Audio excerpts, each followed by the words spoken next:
We're on the last dynamic MIDI destination, buffer latch. What this destination does is it basically makes it so you're creating an invisible note sustain, but one that's only read by the chord analysis function or the note series, however you want to interpret it. If you play a note, Karma will create a note series based on that note. So you see I hit a C, and then we have a bunch of C's playing. If I hit an E, we have a bunch of E's playing in an octave. If I hit C and E, you see that we have a note series based on the notes C and E. What note latch does is it makes it so the note series behaves as if I'm holding a note and then I press another one. So I don't have the ability to do that right now. It's just pointing and clicking. I could use F1 and F2 actually. So I can press 1, and if I hit F2, see that the note series is based on both of those notes, as opposed to one versus the other.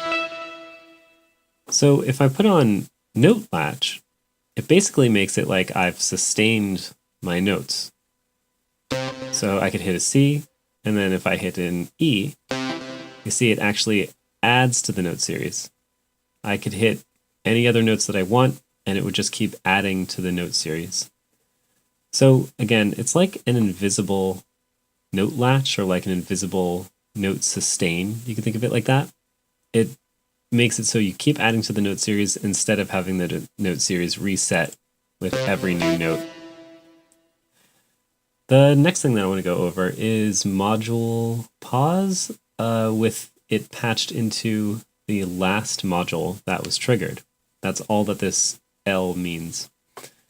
In order to demonstrate this, I'm going to go over my trigger tab, and I have this set up in such a way that the modules will keep cycling. I've actually gone over this in a previous video. So if I start that cycling, I can then use this module pause to pause that cycle no matter where it is, no matter which module happens to be triggered at the time. So let me start that cycling right now.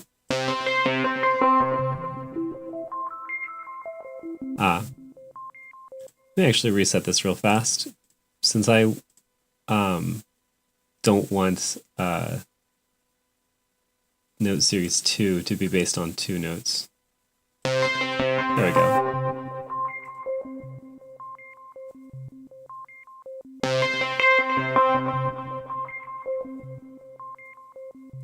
So again, I can just use module run right now to just pause this at any point, and then continue it on again, no matter which module is being triggered at the time. If I were pausing only a single specific module, like module 3 for instance, then I wouldn't be able to turn it off while module 1 or 2 is running. I would only be able to pause module 3 and then have it start again. So module last is pretty convenient, and for something that is so cyclical like this, it may not really matter.